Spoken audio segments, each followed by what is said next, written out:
Greetings and salutations. Today's live is going to be about how your local utility companies are ever increasing prices for no reason. Now, before we say, yeah, they do have to increase, that's not true. I'm Third Party Warrior. Welcome to my live. Like and subscribe, and feel free to drop a comment if you have one.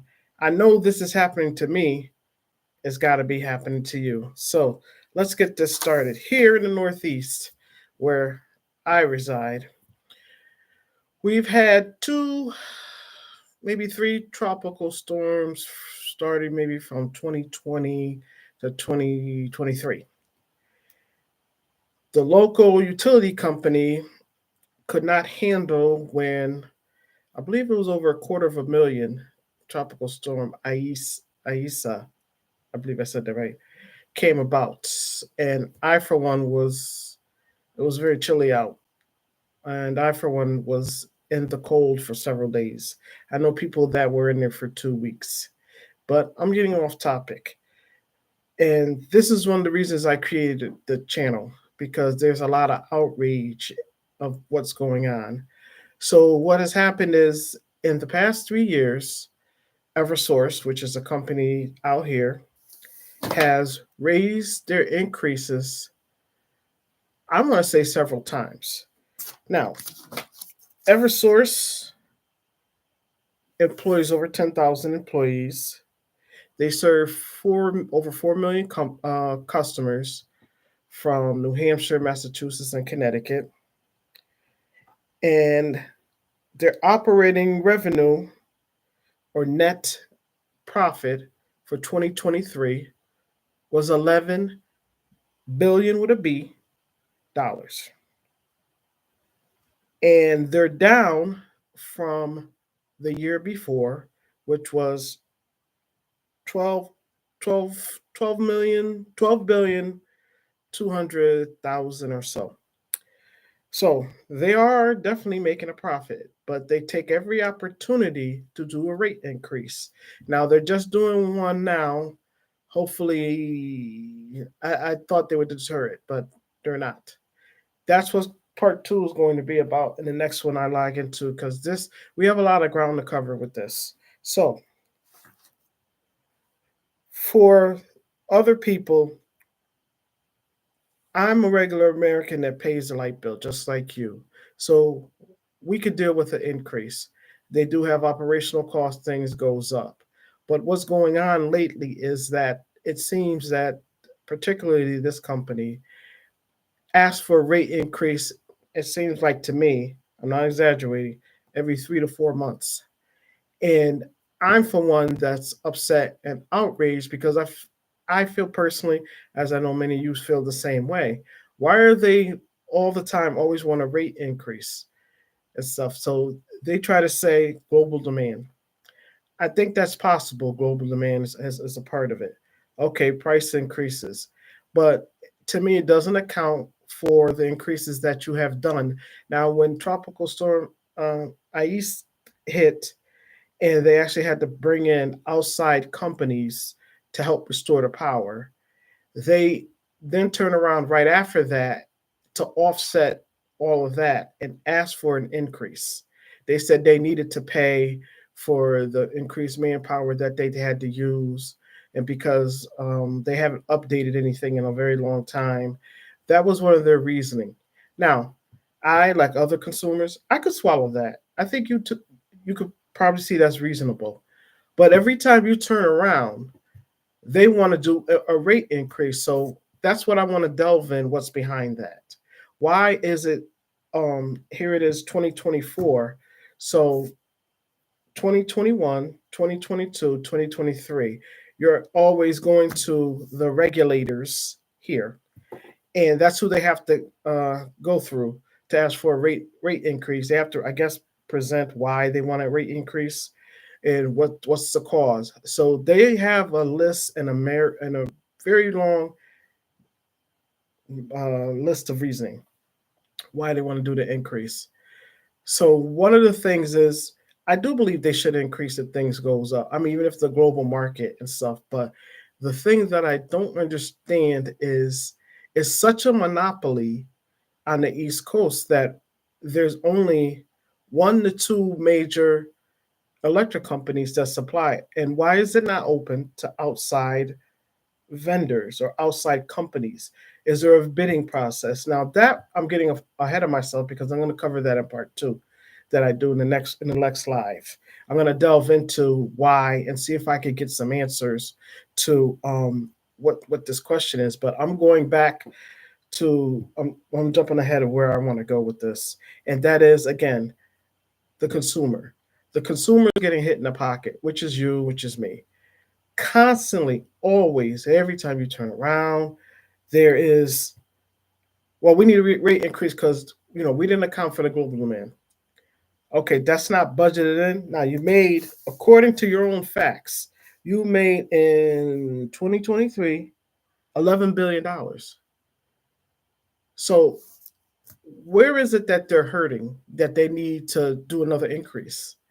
That's what I want to know. And what I'm going to get into in the next part is regulators control if they get the increase. So they submit to say, well, we need an increase. This is the reasons. And here for this state is PURA. They're public utility regulators. And they put out a proposal and they're saying, okay, this is the reasons why we have it. Now they have to go through that whole process. But what seems to be happening here, I would say, is 2024, says maybe 2020 or even before that, is the regulating arm are just granting the increases. They're not. I don't see why if they made $11 billion in 2023, if a small increase went up, okay, I can see that, but they're not. They want to go ahead and go after us, the consumer, who has the power, and then we have no recourse. Another reason why I started this channel because part of the reason is I want to point out the problems, but I don't want to be like everybody else. I don't want to just sit here and say, "Hey, this is what's going on. This is why it's happening." Complain, complain, complain. I want to point out what the problem is, which seems to be the EverSource consumer. We're the consumers. The prices are constantly being raised. Who can step in and stop it? Well, they'll go to the regulators because when they put these bills before them, they'll say, "Hey, we want to do this," and the regulators step in and say, "Well, no, you can't do that." And common sense to me, you made $11 billion last year, and in 3 to 4 years, you've tried to increase the on the customers several times rate increases. Now you're down from the year before, which I believe was 12 billion and stuff. So it's not like it's a losing prospect or you're losing money. But we're going to delve into part two as the reason why they're down, which I found out a little funny fact was they Eversource acquired, I guess it's two companies for wind energy.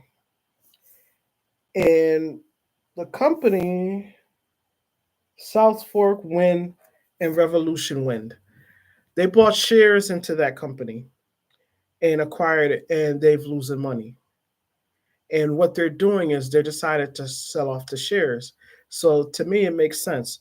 Now you want to do a May increase because you lost, which the increase, I believe they want 480 million, I believe.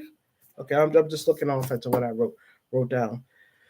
They want to do an increase. So now you want to do an increase to offset the fact that you bought into these shares into these companies that's losing money, and now you decided to sell that. But now you're going to pass this on to the consumer for a bad business decision.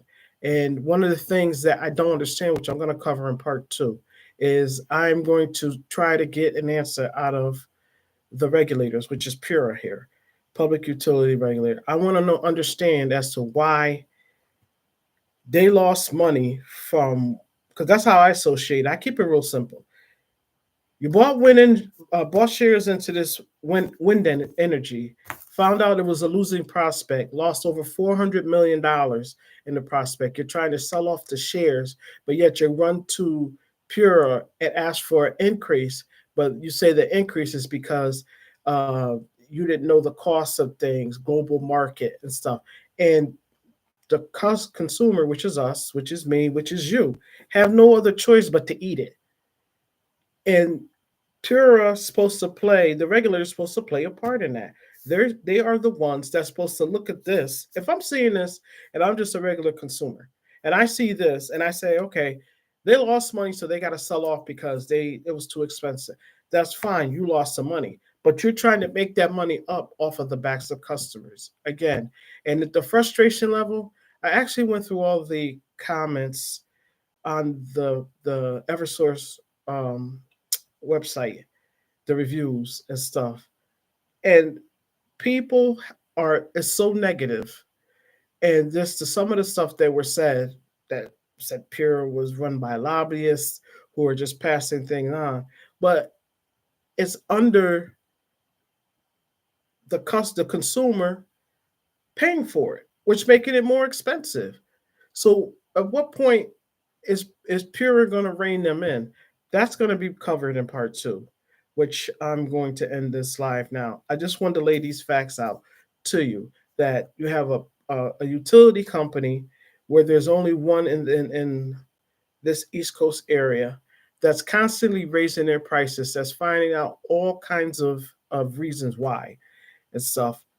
Some of them justified. I will give them that a point and stuff. So I can understand that. And I think the average customer, me and other people, we would not complain about that. That's not what the issue is. The issue is you constantly, every time you turn around and the services that we pay for, you provide. And then once you provide it, you decide you want to raise the prices again. And I don't get where that's right or fair. And I don't get where the ones that's supposed to be protecting us, which is the public utility regulators, is that's what the regulators are for. Now, I do want to try to look into why and who the regulators are. I know it's run by a Connecticut brought in someone called Melissa Gillette. She was supposed to help or supposed to, but if you ain't making a help for the consumer, what point are you good for us? I'm not saying it right.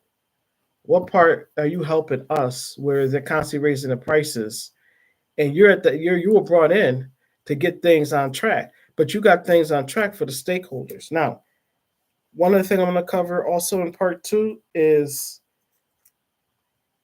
um, the shareholders. That there's a million point nine month um, there's a million 1.9 $1.2 million that's put aside for the shareholders to use for various projects. But I'm going to cover that in part two. I'm not going to get into that because I want to look more deeper into what exactly the money's for the shareholders to use. Meanwhile, the consumers are constantly being gouged, and that's what I call it, price gouging. And we have no choice because why isn't the attorney general opening this up to, and that's another thing I want to touch bases. I want to see what their comment is as to why they're not opening this up to other companies come in, because if you bring in competitive prices, I think they're definitely not going to be raising the rates because then people are going to be switching to a better company. But that's going to end this live for today. uh I'm new at this. I just like to keep it raw and real. So like, subscribe, throw your questions in there. Is this happening to you? Just like it's happening to me and millions of other people. So if you have something, put it down, make a comment, let me know and stuff. I'll address it. Like I said, I'm new to the game. That's what third party warrior is. We're the third party because we're the consumer. And you have the company, which is EverSource, taking advantage of the consumer.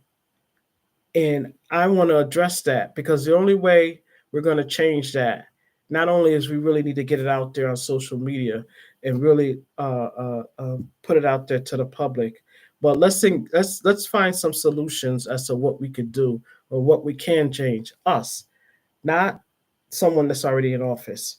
And again, that's my live for today. I think I went a little bit over and stuff. And I'll see you on the next one. If you have something you want to say, you want to add your 2 cents, 3 cents in, go ahead, like, subscribe, and put your comment. I'll respond back. Have a good day. Try to be better than you were the day before. I try. Don't always happen, but I try. So I'm gonna end this live on that, and I'll see you in the next one.